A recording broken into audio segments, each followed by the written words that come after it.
Boss Man Wilson, the one and only, the icon, the great, the legend, the king, and this is the first episode of the show where we're going to talk to you guys about life and business, but the show every time it's all about where everything's black and white.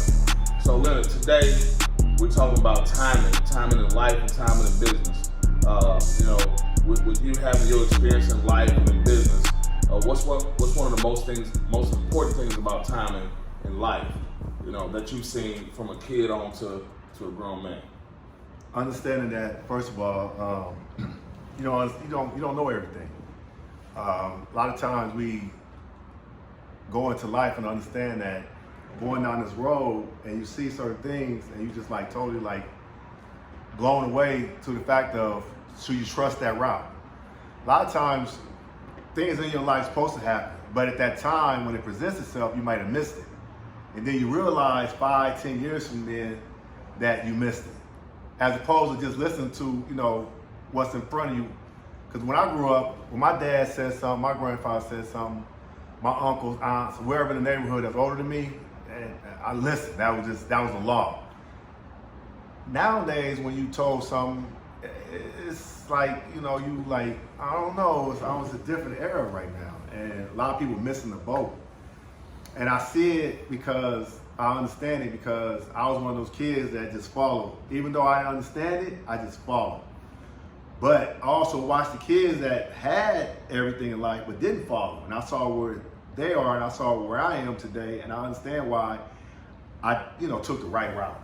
Man, that's funny because I was that same way. I had an older brother who's 3.5 years older than me, and everybody used to always say, "Man, you so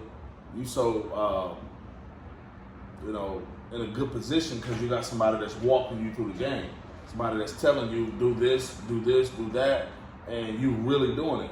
Because I saw, same like you said, I saw my uncles, every man on my dad's side of the family, including my dad, has been in prison. Every man, and I'm saying for at least 5+ generations.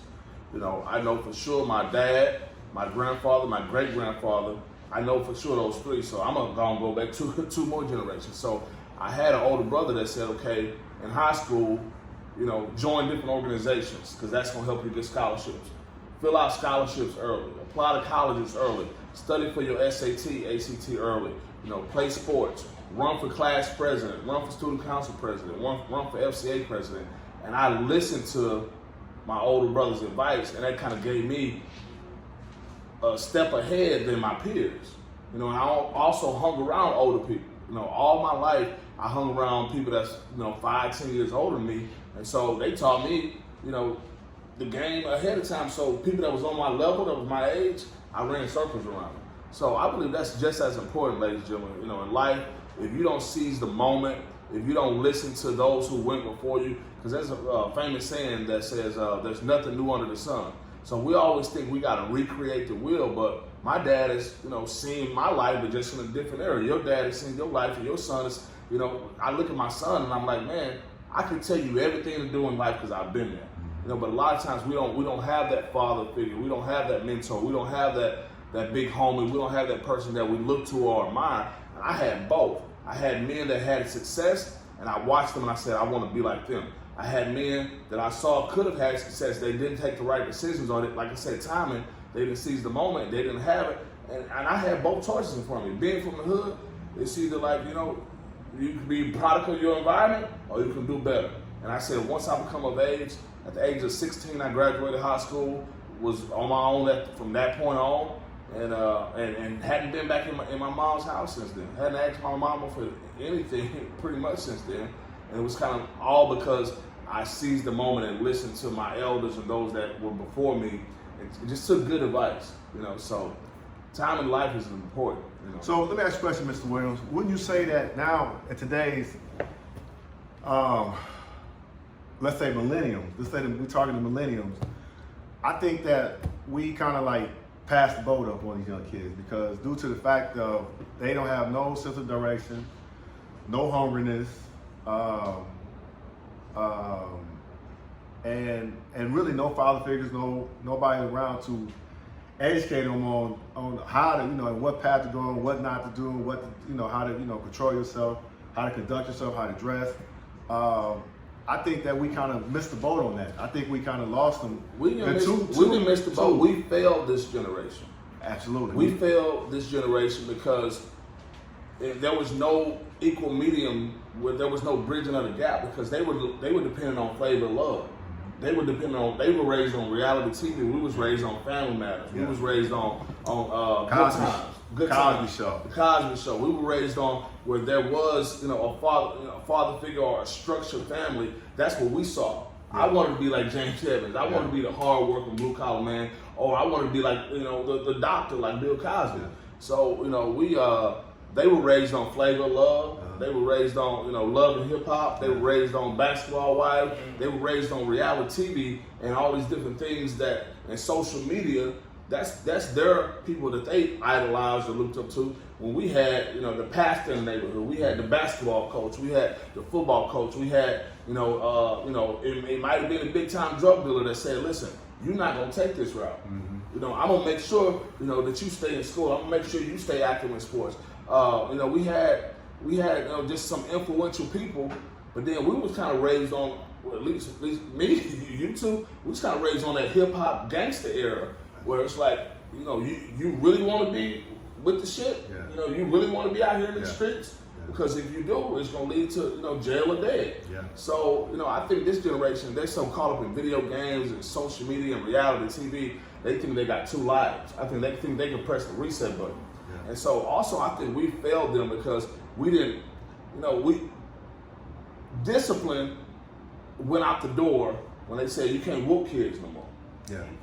When the principal couldn't paddle you no more. Yeah. When you can't whoop your kid or discipline your kid in public from going to jail. So that's what they was kind of raised on. So we was like, okay, I ain't going to jail for smacking little Jimmy. Mm-hmm. So I'm gonna kind of ease up off of him, and then little Jimmy go and do what he want to do. He knew he could get away with certain things. We was raised where you get in trouble, your mama gonna whoop you, your auntie gonna whoop you, your uncle, big mama, whoever next door, you might get 4 or 5 whoopings where it's like, I don't want that pain. Yeah. And they gonna grab anything and that they can get their hand on and reach, and that's what it was. So I feel like we failed them because we didn't press enough, but it's like we couldn't because of the limitations and just the change of society. Yeah. There's a change in society. As belly to belly, now we have social media. I mean, this is truly, it kind of like, it spoil you, but it's kind of like, it's a side that's, everybody's spoiled right now, because with the press of a button, you can find out anything you need to know in the world. When we was coming up, I mean, you had to study, go here, go to the library, ask this question, look up, the damn phone book. I mean, things like that. It's a new era right now, and that's why it's just so important that you gotta understand that it's like, why are you watching this on right now? Why are you looking at this, the show? I mean, because you gotta understand something. It means something. Once you understand that, and where you are in life, where you are in business, where you're supposed to be, and now it's time to, go to that next level. That's about timing, to understand that. It takes time for you to understand it. Some people just get it. Like Corey just mentioned, 5 minutes ago, that he knew exactly what he needed to do, and he was different than anybody he was around, and he felt different, and he still feel that way today. You know what I'm saying? He understood that years ago. Some of y'all not gonna get it because why? You're not gonna take the educational time to sit back and deprogram self out of the game and substitute out of the game, which is life, and sit down and watch everybody, right? And ease your mind and understand, okay, boom, I need to go ahead and make a change, or this and that, and this and that. You start figuring out certain things, but you're not figuring out. You might figure out early on. You might figure out 20, you might figure out 30, you might figure out 40, but one day you're gonna realize that, hey, this is something that definitely needs to, be questioned and open about, what I'm saying, as when you're ready to change that direction, what I'm saying, because you focus. Because none matters then. You know exactly where you need to go. Well, transitioning over to business, I feel like, even as a young man, like, I saw my mom work an extra 10 hours a week just to provide for me and my brother. Single parent mother. Raised 2 sons. My dad was around, but he didn't know how to be a dad. He wasn't active, and today we have an even better relationship. But back then, he was young, dumb, really from the streets, really with the shit, and he just didn't know how to raise kids. He had my brother at 16. Yeah. My mom was 16. So it's one of those situations. Transition over to business. I saw my mom do the 40-40-40 plan. Work 40 hours a week for 40 years and try to retire on 40%. What happened was, the real estate and the whole car industry crashed in 2008. My mama hadn't really had a job since 2008, and it was kind of one of those situations where she was too old to rehire, too young to retire. And that's where a lot of baby boomers at, those born between the years of 1946 and 1964, a lot of y'all want to retire, but you depend on a 401k. So back in 2008, 2009, 2010, when the stock market crashed, a lot of you lost your 20, 30, 40% of your retirement. Then here's another pandemic come COVID, 12 years later, and then, most people are ready to retire, but then they can't retire. Your savings is not working. That 401k is not working. Or, you got the young college kid that's gonna work for cents on the dollar when they like, okay, you too old, this kid gonna take it. They gonna do it, quicker, faster, for less money, and they can come with social media. And they, so it's like one of those situations, transition over to business. I said, I don't wanna work for somebody for the rest of my life. I said, I saw my mom work, get up 10 hours, get up and do an extra, had me at school when the janitors was going to school. Just so I'm dropped off when the sun not even up. And it's one of the situations where I said, I saw my grandmother retire a little bit later, and they gave her the gold watch. I said, you've been with this company 28 years, you get the gold watch, but why you not living, with the house on the hill? Why you don't have the picket fence? Why you don't have the land, the horses, the yacht? And so those are some things that I aspired for early on. And, I said, I'm not going to do the 40-40-40 plan. So let me ask you this question, Mr. Wilson. What was the moment of your life where it really hit you to say, I'm going to be an entrepreneur, or I'm going to work for myself, or, I'm not going to just go the traditional route? And what was your process with that, and how did it go? Well, you gotta understand. So I was in the era of go to college, get a good education, graduate, and live that dream, that white picket fence. And I realized that was all BS. I mean, I realized that a lot of times you going to college to get a job as opposed to provide jobs. So a lot of us miss that. A lot of us, 85% of the people that was going to college when I was going to college, they was going to college to get a job. The other 15% was going to college to provide jobs. But it was a sleeper that was coming up, and we in it, and everybody looked bad about it, and everybody hated that industry, called multi-level marketing, network marketing, direct sales.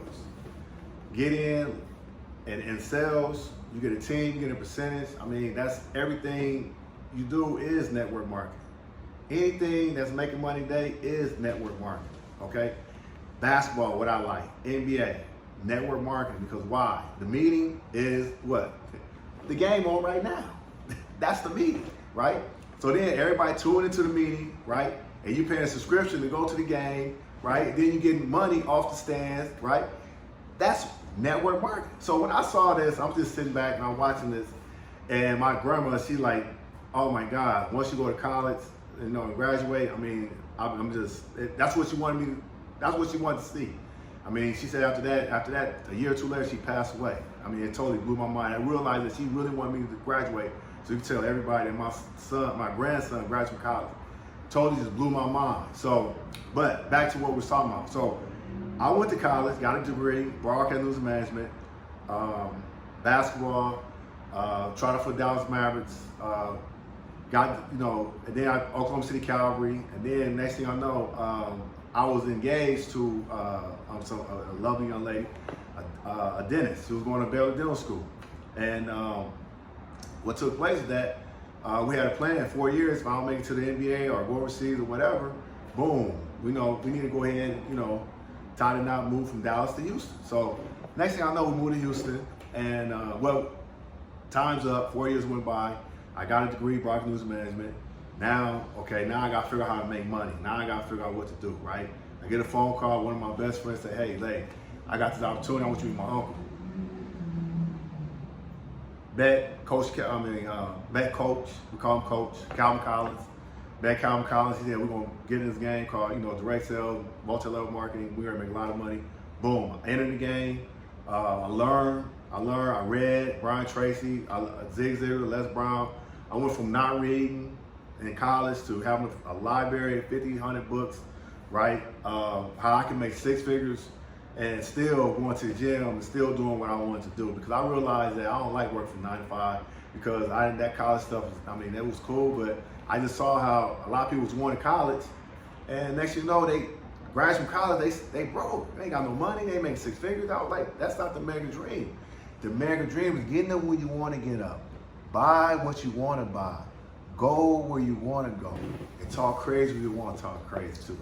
That's the American life, ladies and gentlemen. So I was caught up on that. So next thing I know, I was like, okay, I got involved, built a huge organization, right?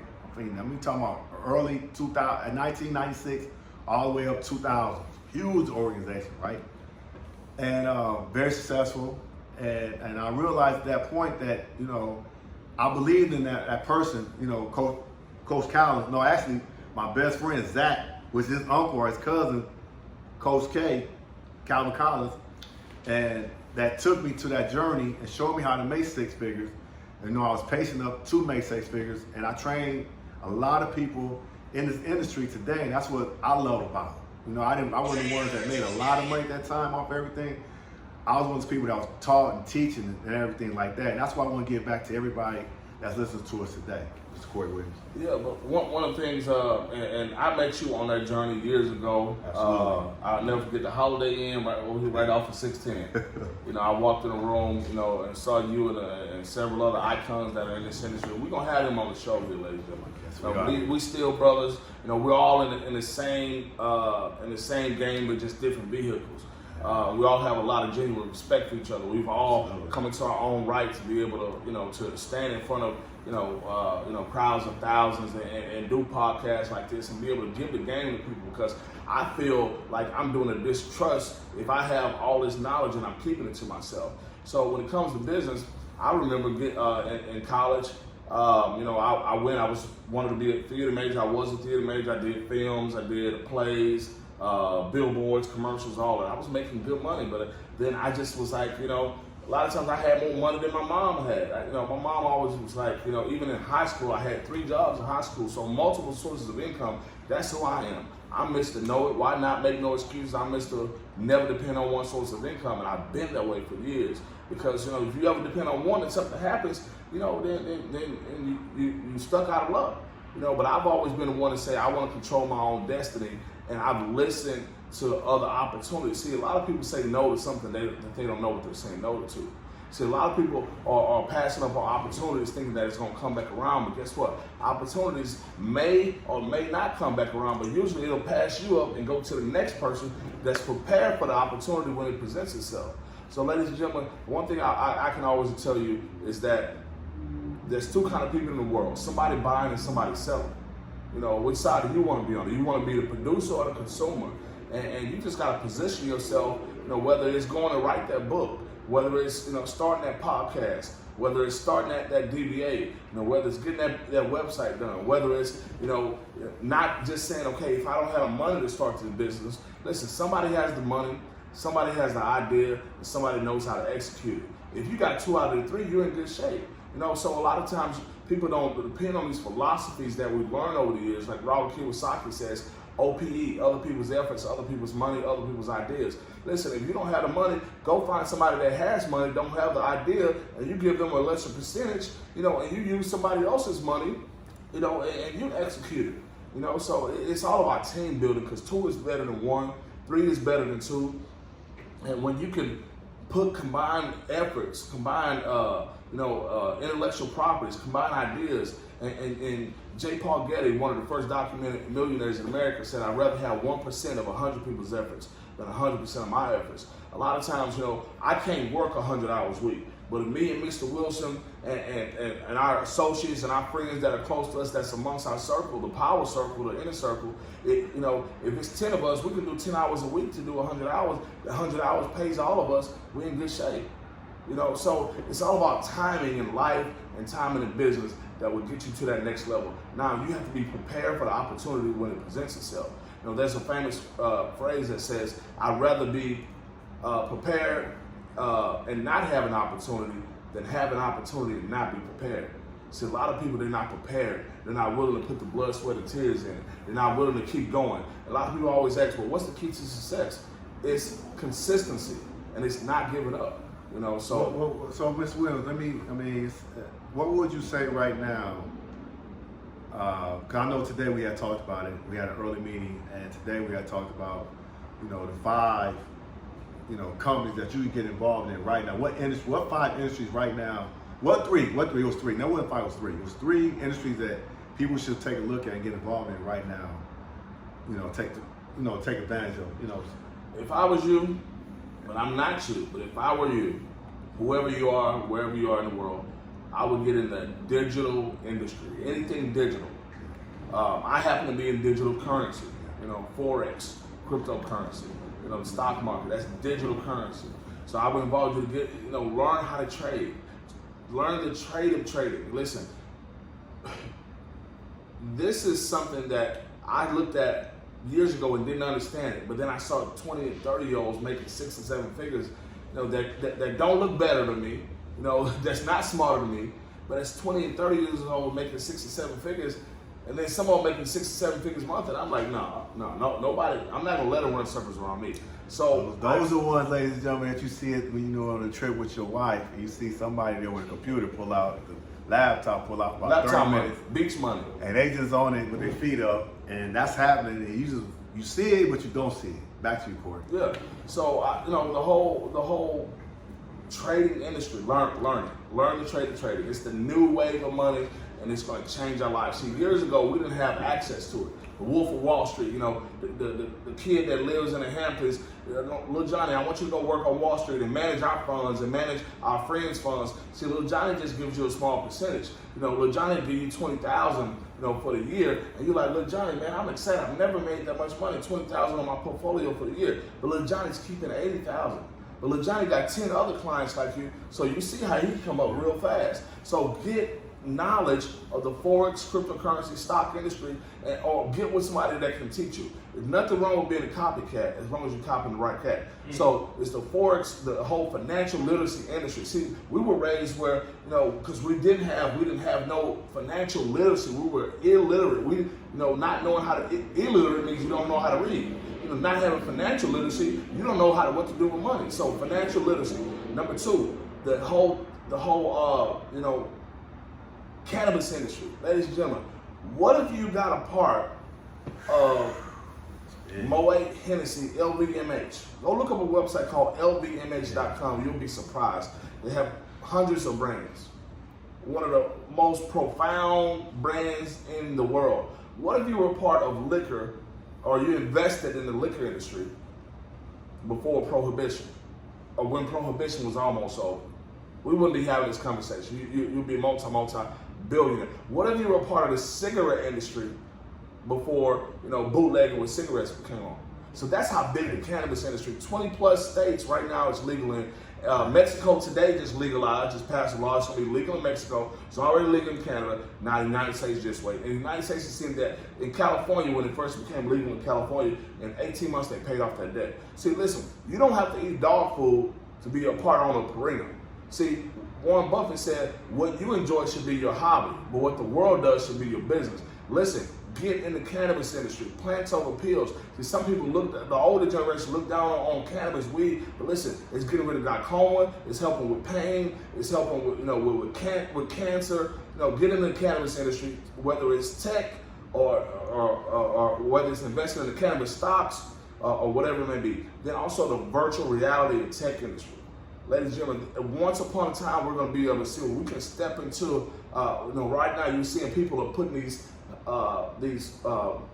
binoculars or putting things on their eyes and seeing the whole tech industry, the tech and the the tech industry and virtual reality, when it comes to gaming, EA Sports, the gaming, the online gaming, that's going to take over. So those are three industries that I would suggest you take a look at and find some way to invest in it, whether it's stocks, or find some way to get your piece of the pie. See, listen, I don't need the whole cake. Just let me lick the knife.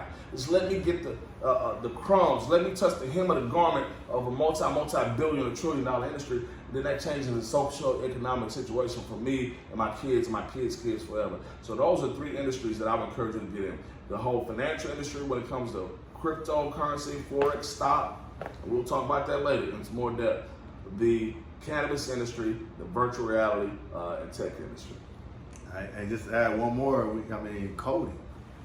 Them youngsters, like 3 to 2, I saw them at 2, put it on their mind, code.